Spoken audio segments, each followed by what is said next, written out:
Allah. Assalamualaikum warahmatullahi wabarakatuh.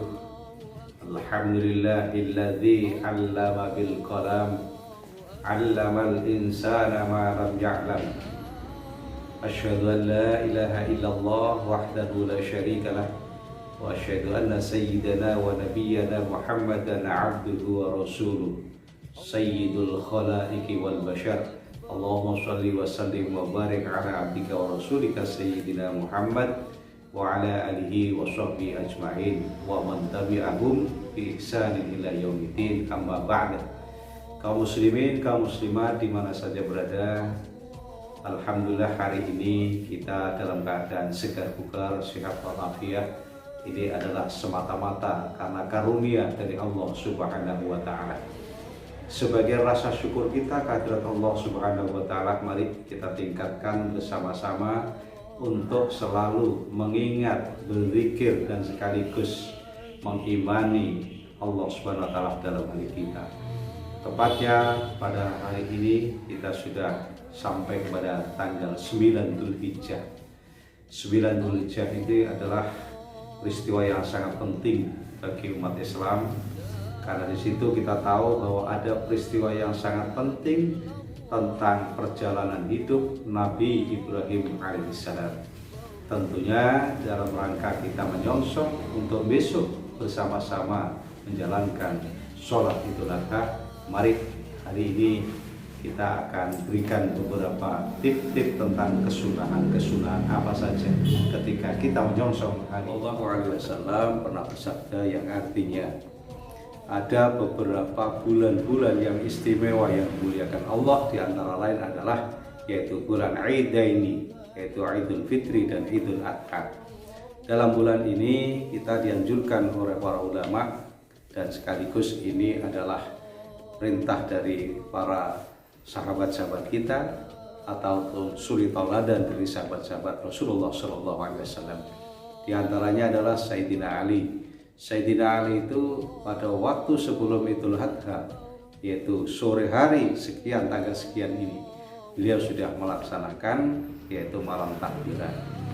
Di samping itu pula Sayyidina Umar radhiyallahu anhu juga menganjurkan, dan bahkan pertama kali Sayyidina Umar mengumandangkan takbir itu ketika Sayyidina Umar pergi ke pasar. Dengan adanya Sayyidina Umar bin Khattab pada saat melaksanakan takbir itu, Allahu Akbar, Allahu Akbar, Allahu Akbar, La ilaha illallah, Wallahu Akbar, Allahu Akbar, Walillahil hamd. Ketika kita mendengar suara ini, tergentak hati kita, melalunkan kebesaran nama Allah Subhanahu wa ta'ala. Oleh karena itu ada beberapa kesunahan sebelum kita menjalankan ibadah Idul Adha. Yang pertama, kita disunahkan untuk mandi. Kapan mandi ini? Bisa kita pada saat sore hari ini, bisa pada saat dini hari, dan bahkan bisa saat subuh dan juga sebelum memasuki atau sebelum melaksanakan sholat Idul Adha. Kemudian yang kedua, jangan lupa ketika mau kita beribadah Idul Adha, sholat Idul Adha, pakailah pakaian wangi-wangian yang menggetarkan jiwa kita, dan sekaligus wangi-wangian ini adalah memang kesukaan dari Rasul kita Nabi Muhammad SAW. Yang ketiga juga jangan lupa di situ ada kesunahan, pakailah pakaian yang paling baik. Ingat, pakailah pakaian yang paling baik. Kenapa? Karena kita ini malu di hadapan Allah. Ketika kita menghadap kepada Allah, justru pakaian kita ini terendah dari harga pakaian-pakaian yang kita gunakan untuk bisnis, yang kita gunakan untuk bekerja, yang kita gunakan untuk rekreasi. Kalau toh kita mengetahui, andai kata ketika kita ini berpakaian yang rapi pada saat mau rekreasi, jin dengan harga 500.000, tapi ternyata ketika pada saat kita ini sholat menghadap kepada Allah yang memberi rizki kita, ternyata dia hanya memakai sarung yang harganya 25.000. Kalau kita secara akal, sebenarnya kita ini tidak syukur kepada Allah SWT. Oleh karena itulah pakailah pakaian yang paling baik. yang sangat menarik dikarenakan ini disunahkan oleh Rasulullah SAW. Kemudian di samping itu pula jangan lupa kesunahan kembali, mintalah ampun kepada orang yang kita salah. Andaikan kita punya salah kepada saudara, kepada ibu dan bapak, ayo kita bersama-sama kita dahului, kita mohon ampun, mohon maaf kepada beliau-beliau. Karena ini nanti akan mengandung daripada kejernihan ketika kita sholat Idul Adha, dan termasuk kedamaian ketika kita melaksanakan Idul Adha. Kaum muslimin, kaum muslimat yang dimuliakan Allah Subhanahu wa ta'ala, ini menjalankan sunnah-sunnah yang ketika tadi kita sebutkan.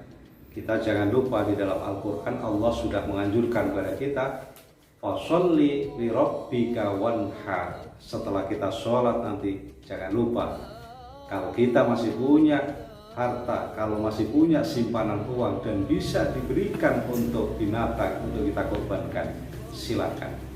Karena Rasulullah Shallallahu Alaihi Wasallam ketika bersabda, barang siapa yang ketika dia punya kesempatan dan kemudian dia punya harta tapi tidak diberikan untuk binatang kurban, maka Rasulullah mengatakan, fala taqrabanna musallana, ojo pisan-pisan gue ini untuk menghadap dan sekaligus mendekati sholatku. Yang artinya Rasulullah tidak suka seperti itu. Dan Rasulullah ketika pada saat berkorban, Rasulullah pada saat niat untuk dirinya sendiri dan juga untuk keluarga.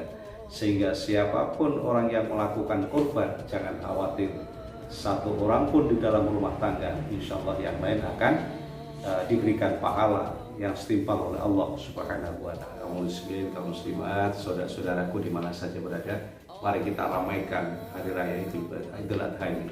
Karena kalau orang Madura mengatakan ini adalah hari raya besar dibanding hari Idul Fitri, hari Idul Adha ini menurut orang Madura ini adalah hari yang terbesar.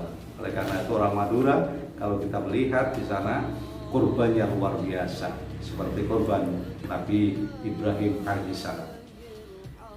Saudara-saudaraku yang dimuliakan Allah Subhanahu wa ta'ala, kemana kita akan membagikan kurban? Maka kita harus tahu, kurban ini memang benar-benar harus dilakukan, pentasarufannya harus jelas. Kepada siapa? Sepertiga bisa diberikan kepada fuqara wal masakin, sepertiga bisa diberikan kepada yang memiliki kurban, dan sepertiga lagi silakan dibagi kemana saja. Dan Allah Subhanahu wa ta'ala di dalam Al-Quran sudah menyatakan, inna syani'aka huwal abtar. Dulunya memang orang-orang yang seperti ini dibenci oleh orang-orang kafir, tapi Allah memberikan nasihat kepada nabinya Allah Subhanahu wa ta'ala, orang yang dibenci itu nanti akan dibenci oleh Allah Subhanahu wa ta'ala. Orang yang membenci Rasulullah, membenci nabi-nabi yang lain, nanti akan dibenci pula oleh Allah Subhanahu wa ta'ala. Kaum muslimin yang dimuliakan Allah Subhanahu wa ta'ala, apa hikmah daripada kurban sebenarnya? Yang pertama adalah pendekatan diri kita, semakin dekat kita kepada Allah SWT. Kurban, asal kata qoroba, dekat. Semakin kita ini dekat dengan Allah, semakin ibadah kita ini semakin tinggi di hadapan Allah Subhanahu wa ta'ala. Yang kedua juga punya nilai sosial. Apalagi di saat sekarang ini musim pandemi COVID-19. Kita lihat saudara-saudara kita, lingkungan kita, teman kita, mereka banyak yang di PHK. Mereka banyak yang sudah kehilangan pekerjaan, yang semestinya dia pada saat itu bisa menghidupi saudaranya, menghidupi keluarganya, tapi ternyata sekarang ini kekurangan. Ini kesempatan bagi kita. Pada saat di bulan ini, mari kita berbagi kepada saudara-saudara kita yang saat ini sedang membutuhkan. Kemudian apalagi hikmah daripada kita berkorban? Besok di yaumil kiamah itu akan kembali tanduk dan bulu-bulu daripada sembelihan kurban. Ada yang bertanya, sahabat Rasulullah, kok cuma itu yang kembali? Ini tanduk kemudian bulu itu tidak bisa digunakan oleh orang, tidak bisa dikonsumsi. Itu saja kembali kepada Allah, apalagi daging-dagingnya. Jadi intinya adalah, walaupun kita ini sementara ini latihan untuk berkorban kepada anak-anak kita latih turunan untuk berkorban, tapi suatu ketika dia sudah terbiasa berkorban, insya Allah korban yang diberikan kepada anak-anak kita ini benar-benar korban hasil jerih payah ketika dia mengumpulkan hartanya. Mudah-mudahan insya Allah pada waktu yang akan datang akan saya kasih tentang tip-tip makan daging. Kenapa orang banyak yang takut makan daging? Karena karena kolesterol dan sebagainya. Insya Allah minggu depan akan kita tampilkan kembali. Akhirul kalam, assalamualaikum. Allahu Akbar. Allah